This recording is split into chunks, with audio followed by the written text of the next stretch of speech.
American Top 40.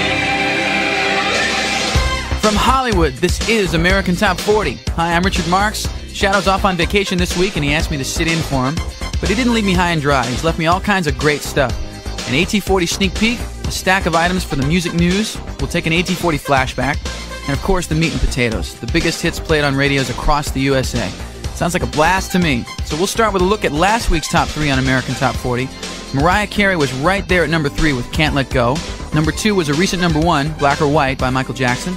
And last week's number 1 was All for Love by Color Me Bad. And just like the Shadow would say, will they stay on top? There's only one way to find out. Let's count them down. Number 40. I'm Shadoe Stevens. You're listening to American Top 40. And now a pop music fairy tale. It begins once upon a time, 6 years ago in Hollywood. A young 19-year-old aspiring singer and songwriter was hired to write a song for a movie starring John Travolta. It was called Staying Alive. It was the sequel to Saturday Night Fever. Well, when the film was released, the songwriter was invited to a premiere party. It was grand and glorious, a real Hollywood shindig. And at the party, this eager songwriter cast his eyes on a vision of loveliness he'd never beheld before. He introduced himself. His name was Richard. Her name was Cynthia. She was an actress in the movie and also a dancer. He asked to see her again, but she declined. She was 7 years older than he was and remembers he was a really nice, sweet little boy, but he was so young. Well, a couple of years passed as the fates up above cast their spells. Richard and Cynthia met again, and again he asked her out. She kindly refused, and meaning well, fixed him up with her younger girlfriends closer to his age. But when Richard went out with them, all he could talk about was Cynthia. The young man was persistent, determined, and heartstruck. He finally convinced her that he wasn't too young for her. The 7-year gap wasn't that much. How would they ever know if they didn't try? He courted her and won her over. And just this past January, that younger singer and songwriter, Richard Marx, who's now 25 years old, married his lady-love dancer and actress Cynthia Rhodes, who's now 32 years old.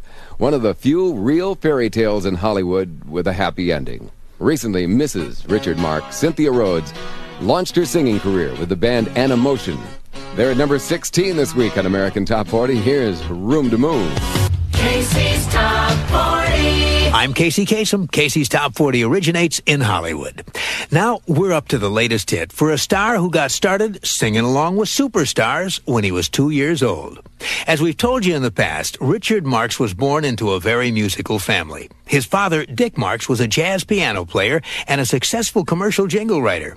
His mother was a professional singer. And Richard told us that for as long as he can remember, he's been singing too. And I mean going way back to just about the same time he learned to talk.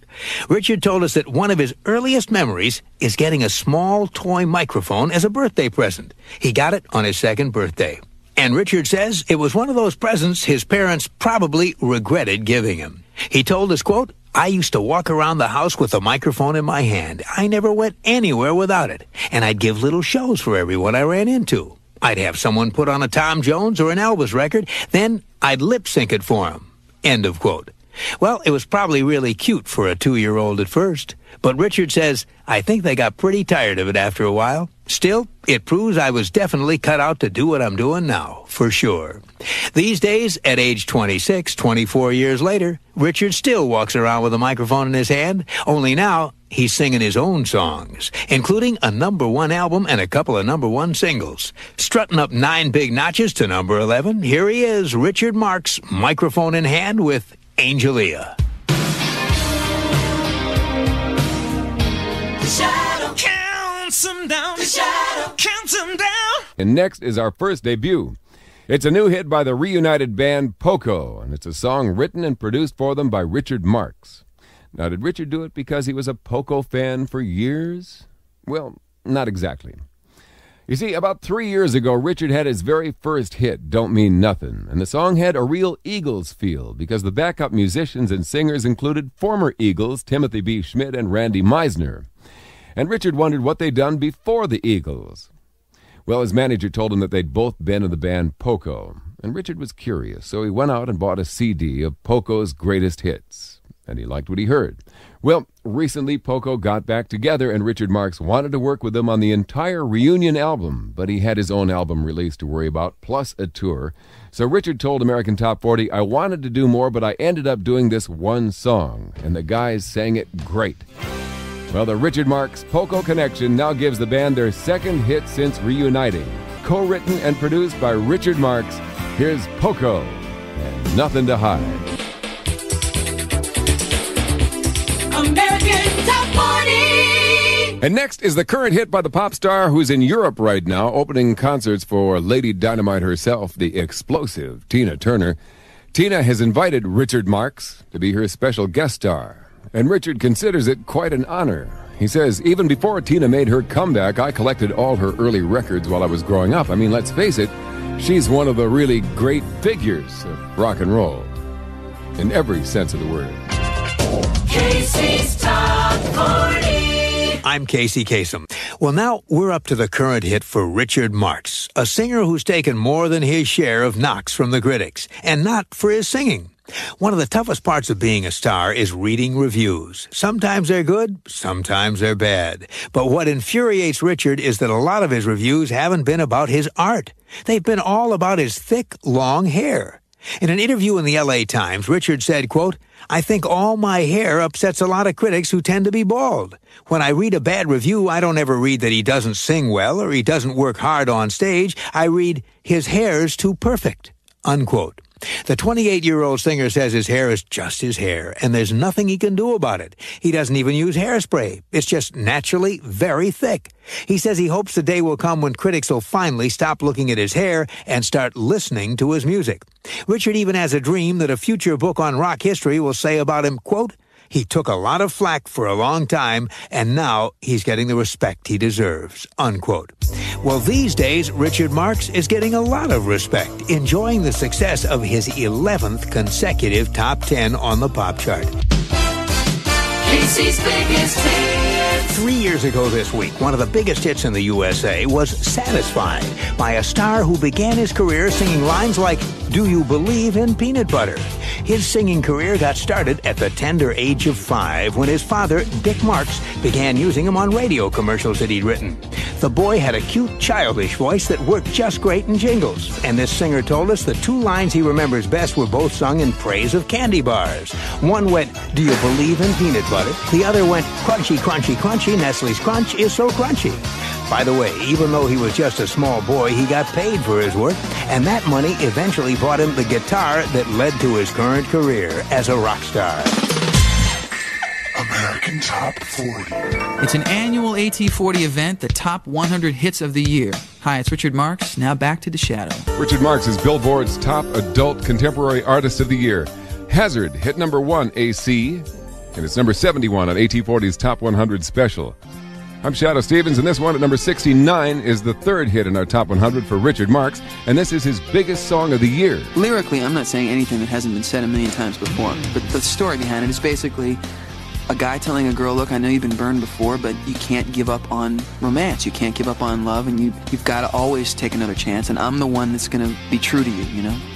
And musically, it's just got a great mood about it, I think. Even though it's not necessarily the most positive lyric, something about the music that makes people smile. It's a good feeling song. Hi, it's Richard Marx, and number 1 is on the way. American Top 40 will continue after this. American Top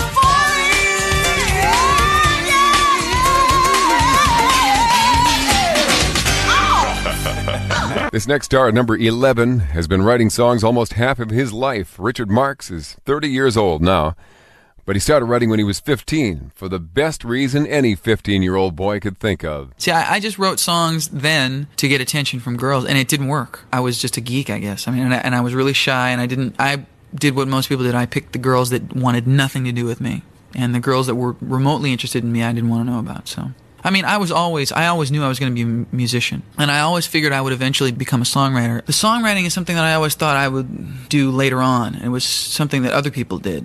you know? And then when I turned about 15 and I wanted to communicate in a way that I couldn't, you know, verbally, I sat down and started writing songs. And it's so funny. I thank those girls now because they started what became the most important part of my career, you know? I mean, the songwriting is the most important part of what I do to me. It's the part I like doing the least. I mean, I don't love songwriting because it's painful. You know, staring at a blank page is, especially lyrically, it's really tough for me.